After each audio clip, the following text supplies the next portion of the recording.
फेंक के सुतलो तब नींद नहीं आवे। चुप बाबू पुपुले चुप बेटा पुपुले धरे न छे टोटा खाली कहे मम्मी मम्मी, धरे न छे टोटा खाली कहे मम्मी मम्मी।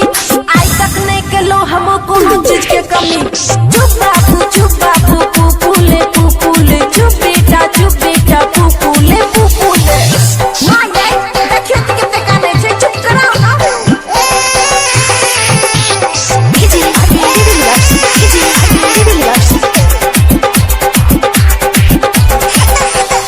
रोशन दीवाना